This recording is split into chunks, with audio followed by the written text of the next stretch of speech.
ఇలా క్రీమీ లాగా బాగా మజ్జిగ గుత్తితో తిప్పుకోవాలి. ఇప్పుడు దీన్ని పక్కన పెట్టుకొని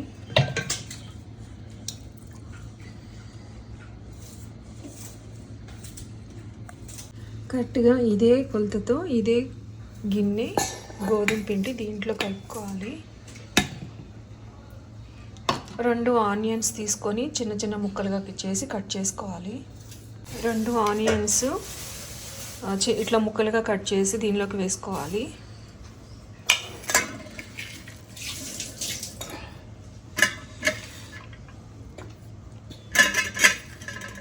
2 పచ్చిమిర్చి, అలాగా తరిగిన కొత్తిమీర,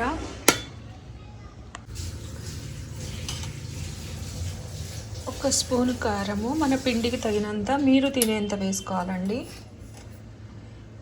సాల్ట్, కొంచెము పించి ఒక చిటికెడంతనే పసుపు కలర్ కోసం, అలాగే జీరా. ఇప్పుడు ఇవి మొత్తము ఇక్కడ చూడండి, సేమ్ కొలతలతో వాటర్ తీసుకున్నాను. మీ ఇష్టమైనంత దోసపిండికి కావాల్సినంత వాటర్ తీసుకోవచ్చు. ఇప్పుడు దీన్ని బాగా మిక్స్ చేయాలి. కరెక్ట్గా ఈ గిన్నె కొలతతో వాటర్ పోసినా కూడా ఇంకా పిండి గట్టిగా ఉంది చూడండి, ఇంకా వాటర్ పడతాయని సుమారుగా చూసి మనం మామూలుగా దోసపిండి మినపప్పు బియ్యంతో ఎలా దోశ చేసుకుంటామో ఆ క్వాంటిటీతోని వాటర్ పోసుకొని అలా కొంచెం మరీ పల్చగా కాకుండా సుమారుగా చూసుకొని పిండిని కలుపుకోవాలి. నేను ఇంకా వాటర్ కలుపుతున్నాను. మళ్ళీ ఇదిగోండి, ఇప్పుడు వాటర్ క్వాంటిటీ తగినంత చూసుకొని ఇలా కలుపుకోవాలి.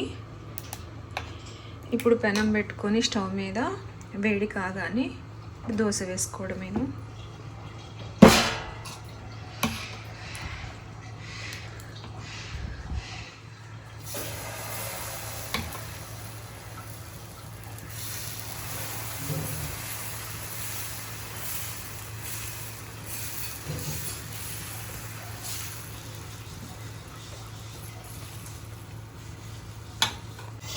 ఆయిల్,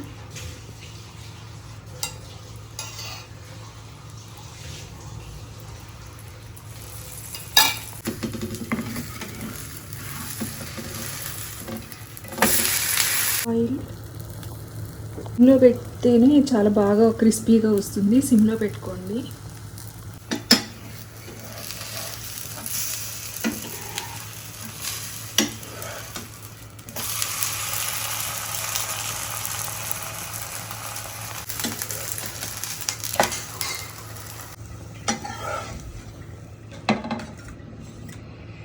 వేడి గోధుమ పిండి రెడీ. మీకు ఒకవేళ దోశ సిమ్లో పెట్టుకుంటేనే చాలా బాగా వస్తుంది. ఒకవేళ విరిగిపోతే కనుక ఒక 2 స్పూన్లు వరిపిండి కూడా కలుపుకోవచ్చు. అంటే వరిపిండి అంటే బియ్య పిండి కూడా కలుపుకోవచ్చు. అల్లం చట్నీతో చాలా టేస్టీగా ఉంటుంది. Please subscribe my channel.